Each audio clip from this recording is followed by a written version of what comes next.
नमस्कार साथियों, स्वागत है हमारे चैनल मत दिशा पर। जैसा कि हम लोगों ने आधुनिक भारत का वीडियो स्टार्ट किया था और इस संदर्भ में हमारे 2 वीडियो अपलोड हो चुके हैं। तीसरा वीडियो जो है वो फ्रांसीसी कंपनी से है। पहले वीडियो में हम लोगों ने देखा था कि पुर्तगाली किस प्रकार शासन करते हैं। दूसरे वीडियो में हम लोगों ने डच, अंग्रेजी, उसके बाद डेनिश, स्वीडिश वगैरह का शासन देखा था। आज हम लोग जो स्टार्ट करेंगे वो फ्रांसीसी कंपनी है। तो उस टाइम फ्रांस में जो सम्राट थे लुई 14 थे और उनके जो प्रसिद्ध मंत्री थे उनका नाम था कॉलबर्ट। उन्होंने उनके प्रयास से ही एक कंपनी की स्थापना 1664 ईस्वी में उन्होंने किया। वो कंपनी का नाम था कंपनी द इंड ओरिएंटल। और ये जो कंपनी थी ये फ्रांस सरकार के सहयोग से चलती थी और वही उनका देखरेख करती थी। ये जो कंपनी थी सबसे पहले फ्रांसीसी लोग हैं मेडागास्कर की ओर आते हैं, लेकिन वहाँ पे ये लोग सफल नहीं रहते हैं व्यापार करने में। तो इनका दूसरा जो दल है वो 1667 ईस्वी में चला था पूर्वी भारत की ओर। और उस दल में जो थे फ्रैंक कैरो थे और उनके साथ में जो थे मरकारा थे। तो फ्रैंक कैरो के द्वारा यहाँ पे यानी इंडिया में 1668 ईस्वी में पहली कोठी जो स्थापित की जाती है। कहाँ पर की जाती है? जगह था सूरत। और कब? 1668 ईस्वी में। किसके द्वारा किया जाता है? फ्रैंक कैरो के द्वारा। वहीं इनके साथ जो इस दल में आए थे नाम था मरकारा। इसके द्वारा दूसरी कोठी की स्थापना की जाती है मसूलीपट्टनम में। कब? 1669 में। और हम लोगों ने पहला वीडियो जब अपलोड किया था तो उसमें गलती से हम लोगों ने पहली कोठी का जो स्थापना का वर्ष है 1664 लिख दिया था, तो उसे सुधार कर लेंगे।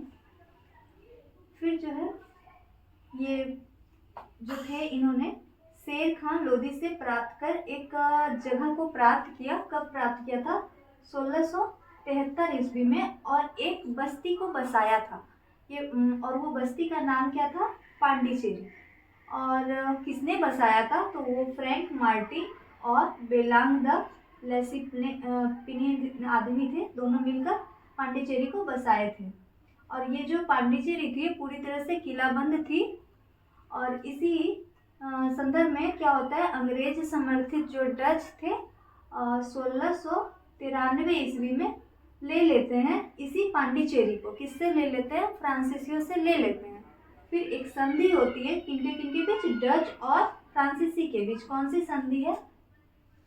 रिजविक की संधि होती है। और कब होती है? 1697 ईस्वी में। और इस संधि के तहत ये होता है कि पांडिचेरी फिर से डचों के द्वारा फ्रांसीसियों को लौटा दी जाती है। यानी फ्रांसीसी और डच में संधि हुआ और फ्रांसीसी को फिर से पांडिचेरी मिल जाता है। शाइस्ता खान ने इन लोगों, ये सूबेदार थे, इन्होंने एक जगह दिया था और फ्रांसीसियों ने एक बहुत महत्वपूर्ण कोठी है जिनका नाम है चंदनगर। 1690 से 92 के बीच कोठी की स्थापना करते हैं। पांडिचेरी जो है मुख्यालय बन जाता है अपनी फ्रांसीसी की पूर्व में जितनी भी, मतलब पूर्व यानी यहाँ पर जितनी भी बस्तियाँ थी उसका मुख्यालय यही पांडिचेरी बन जाता है जिसे फ्रांसीसियों ने बसाया था। और महानिर्देशक बनते हैं फ्रैंक मार्टिन। नेक्स्ट जो है हम लोग देखेंगे कि हम लोगों ने पुर्तगाली, फ्रांसीसी, डच हुआ, स्वीडिश हुआ, सारी अंग्रेज कंपनी को तो पढ़ ली हैं। अब हम लोग देखेंगे जो 2 मेन कंपनी होती है यूरोपियों में, एक अंग्रेज होते हैं और दूसरे फ्रांसीसी होते हैं। तो ये दोनों जो कंपनी थे व्यापार को लेकर यहाँ पे आए हुए थे, लेकिन ये लोग क्या होते हैं ना, भारत की राजनीतिक व्यवस्था में पड़ जाते हैं और उलझे रहते हैं। उलझे इतने रहते हैं कि 20 वर्षों तक दोनों ही उलझे रहते हैं। और लास्ट में किनका प्रभुसत्ता यहाँ पे चलेगा लंबे समय तक वो देखते हैं। किस युद्ध, उसमें ये जो युद्ध है कर्नाटक का युद्ध महत्वपूर्ण भूमिका निभाता है। तो कर्नाटक जो युद्ध है वो 3 युद्ध हुआ था। तो पहला युद्ध जो हुआ था, ईस्वी ही कभी कभी पूछ लिया जाता है मैच मिलान करने में, तो हम लोग ईस्वी पहले देख लेते हैं। 1746 से 48 तक पहला कर्नाटक युद्ध हुआ था। वहीं दूसरा कर्नाटक युद्ध जो हुआ था 1 साल बाद ही 1749 से 54 तक हुआ था। और तीसरा कर्नाटक युद्ध जो हुआ था 1756 से लेके 63 तक हुआ था। पहला जो कर्नाटक युद्ध हुआ था ना, वो ऑस्ट्रिया के उत्तराधिकारी युद्ध का विस्तार, मतलब उसका कारण था ऑस्ट्रिया में उत्तराधिकारी युद्ध चल रहा था, उसके कारण इंडिया में प्रथम कर्नाटक युद्ध हुआ था। जहाँ ये ऑस्ट्रिया में हो रहा था, वहीं पे इंडिया में फ्रांस और अंग्रेज के जो सैनिक थे वो स्टार्ट कर देते हैं युद्ध, बिना अपने जो कंपनी के हेड होते हैं उनसे अनुमति लिए, यानी गृह मंत्री होते थे उनसे अनुमति लिए बिना इंडिया में स्टार्ट कर देते हैं दोनों युद्ध। और युद्ध का जो स्टार्टिंग होता है वो करते हैं अंग्रेज पहले।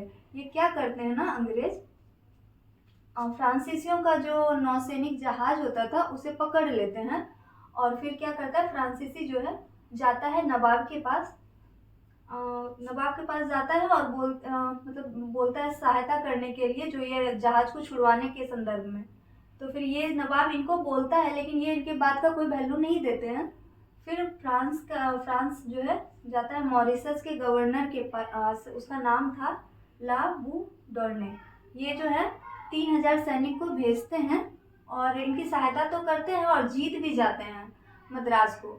और क्या होता है ना, लेकिन इनकी मंशा ये थी कि ये अंग्रेजों से फिरौती मांगे, और होता भी ऐसा ही है। ये 40,000 पाउंड देकर अंग्रेज को मद्रास दे देते हैं।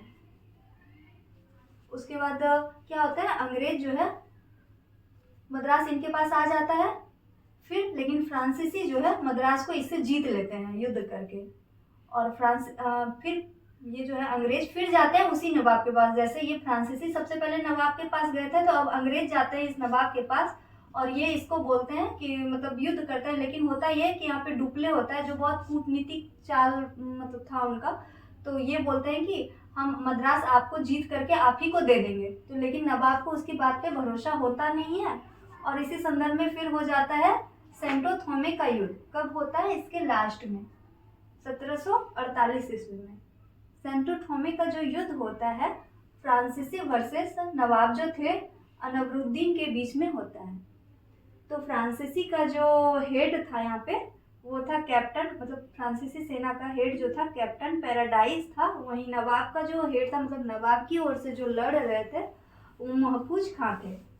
इस लड़ाई में ऐसा होता है ना कि फ्रांसीसियों के पास बस 230 जो है फ्रांसीसी अपनी सेना होती है, प्लस भारतीय सेना 700 इसके तरफ से लड़ रही होती है।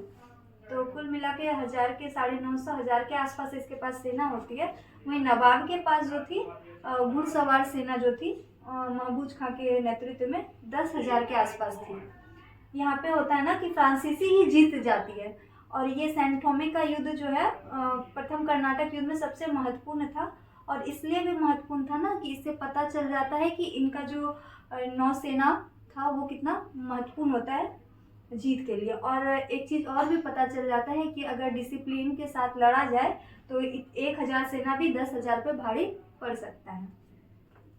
इसी संदर्भ में जब प्रथम कर्नाटक युग का अंत होता है किस संधि के द्वारा होता है, तो एला सापले की संधि जो 48 में होती है, यूरोप में होती है ये संधि, और हो जाता है अंत प्रथम कर्नाटक युद्ध का।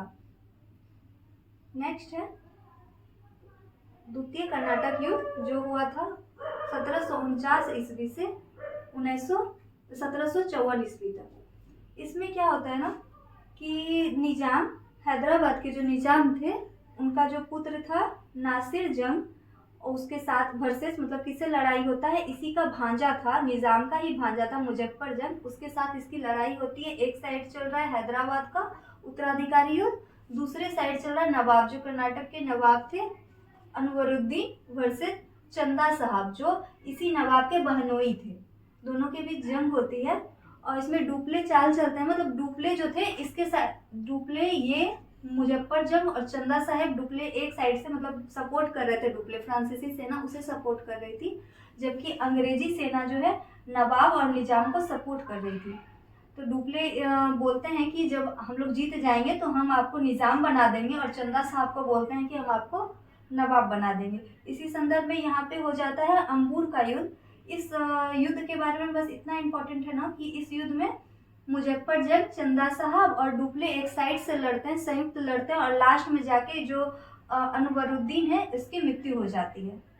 फिर एक संधि होती है पांडिचेरी की संधि। ये पहला वाला जो युद्ध हुआ था वो ऑस्ट्रिया का उत्तराधिकारी के युद्ध के संदर्भ में हुआ था, लेकिन दूसरा वाला जो हुआ था हमारे इंडिया के उत्तराधिकारी युद्ध के संदर्भ में हुआ था।